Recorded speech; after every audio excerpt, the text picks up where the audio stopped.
Welcome to The Explainer. Today, we're unpacking one of the most transformative, expansive, and honestly highly debated eras in all of global history. For over a literal millennium, the Indian subcontinent experienced a series of conquests, shifting empires, and this profound cultural integration that completely reshaped its trajectory forever. It's a story of incredible, undeniable conflict, but also of astonishing synthesis. So we're going to unpack exactly how this happened, step by step, using the historical sources to guide us through this massive tapestry of time. To keep us from getting totally lost in 1,000 years of history, we're going to ride the waves of these conquests chronologically before looking at their overall legacy. So here's the roadmap. First, the early Arab incursions, then the rise of the sultanates, followed by the Mughal Empire, the cultural and economic impact, and finally, we'll dive into the historical debate. All right, let's jump right in. Section 1, the early Arab incursions. So, our first wave actually begins way earlier than many people realize. It didn't start with massive land invasions, but rather right on the coastlines, before slowly creeping inland. The story really kicks off around 636 AD, and initially, it's just naval skirmishes. They were primarily seeking plunder and trying to protect Arabian sea trade from pirates. It wasn't about conquering India right out of the gate. But, over the decades, as the Rashidun and Umayyad caliphates expanded, they started pushing hard against those frontiers. By 644 AD, we're seeing actual land engagements, like the Battle of Ras El. But the real turning point? That hits in 712 AD, when a young Umayyad general named Muhammad bin Qasim successfully captures the Sind region, and that permanently established Muslim rule right on the edge of the subcontinent. Now, you might be wondering, how do you actually manage a massive, newly acquired population that doesn't share your religion? Well, Mohammed bin Qasim applied a very pragmatic framework known as dhimmi. By paying a poll tax called the jizya, these populations were granted religious freedom and state protection. Qasim even reintegrated local Brahmin officials right back into the administration just to keep society functioning smoothly. It was a highly calculated, pragmatic approach to governing a newly conquered land. Moving to Section 2, Rise of the Sultanates. As we cross into the 11th century, the whole nature of these incursions shifts dramatically. We're moving from frontier border skirmishes to entrenched, rapidly expanding empires. This specific era was marked by incredibly rapid and often very violent expansion. Back in 1001 AD, Mahmud of Ghazni began this series of 17 devastating expeditions into the subcontinent, which deeply destabilized the northern kingdoms. Then, fast forward to 1192, Muhammad of Ghor wins a massive, decisive victory at the Battle of Tarain. And that victory paved the way for the founding of the Delhi Sultanate in 1206. For the next 3 centuries, Turco-Afghan dynasties ruled from Delhi. But the Sultanate faced its own catastrophic invasion when the Turco-Mongol warlord Timur sacked Delhi in 1398. He literally left the city in absolute ruins. To really grasp the sheer devastation of these early invasions, we have to look directly at the primary sources. Writing in 1030 AD, the contemporary scholar al-Biruni very impartially documented the severe wealth extraction of Mahmud of Ghazni's raids. It wasn't just a political conquest, right? It was a profound disruption of the existing societal and economic structures. It literally forced populations and entire centers of learning to flee to areas completely beyond the invaders' reach. But history is rarely one-dimensional. Actually, scratch that. It's never one-dimensional. The Delhi Sultanate brought a highly centralized administration to the region. And crucially, they successfully insulated India from the total devastation of the Mongol invasions that were wiping out civilizations everywhere else. This insulation creates this massive historical what-if, because without it, the subcontinent's fate could have easily mirrored the total destruction we saw in Central Asia. Instead, it was during this protected period that a lasting Indo-Muslim fusion in architecture, music, and literature really began to take root. All right, Section 3, the Mughal Empire.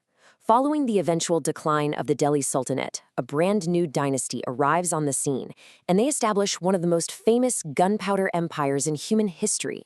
Tracking the Mughals from Babur's arrival in 1526 all the way to their sudden decline reveals an empire that reached staggering territorial and economic heights. Babur, who is actually a descendant of Genghis Khan and Timur, captured Delhi, but the empire truly flourished under his grandson, Akbar, starting in 1556. This was the absolute peak of centralized state power, wealth, and architectural marvels. I mean, think the Taj Mahal.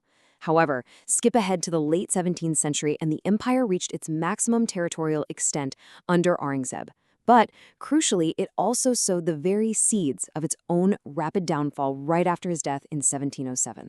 Now, look at this stunning contrast in how to rule a diverse empire.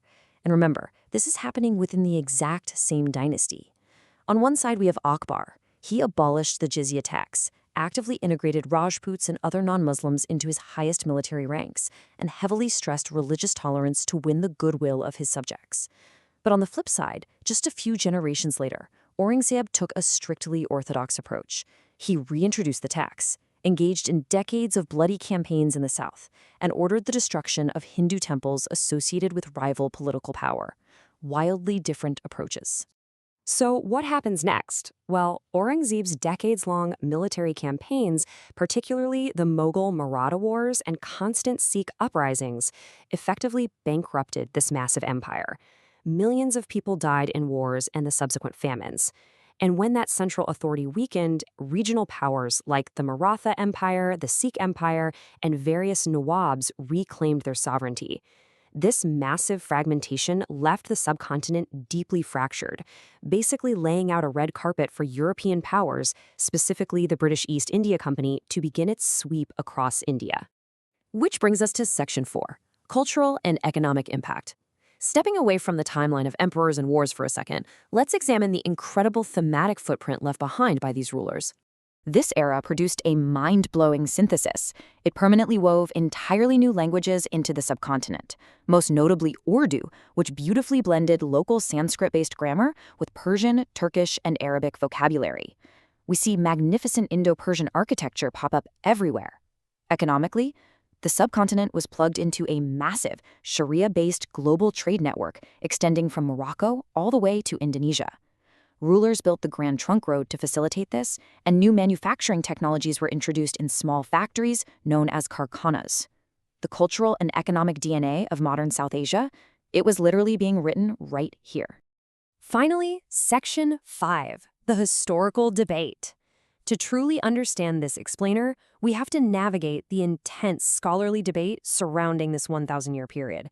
How do historians actually make sense of these conflicting narratives? Let's tackle the super complex issue of religious conversion. Historians are quick to note that the conversion of non-Muslims in India was definitely not a single monolith. Sometimes, yes, it was forced under the extreme duress of conquest or enslavement. But other times, it was driven by pure pragmatism, people seeking social mobility in the Sultan's court, or just trying to evade the jizya tax.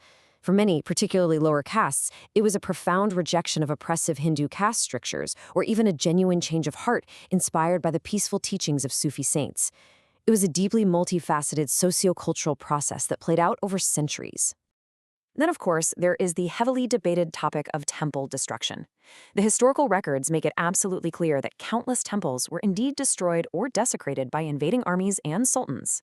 But the historical debate really centers around the why. Was it pure religious iconoclasm, a hatred of idols? Yes, the sources confirm that was a major factor for many rulers.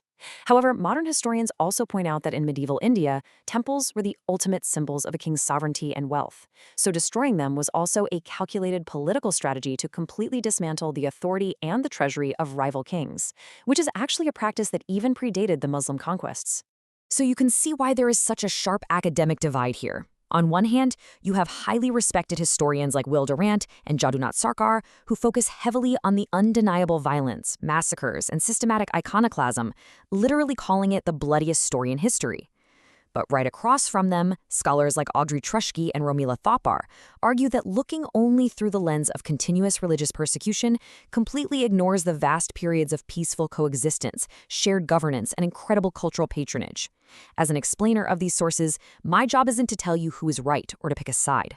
My job is to show you that both the immense violence and the profound integration are very real documented realities of this era. So I'm going to leave you with this question to ponder.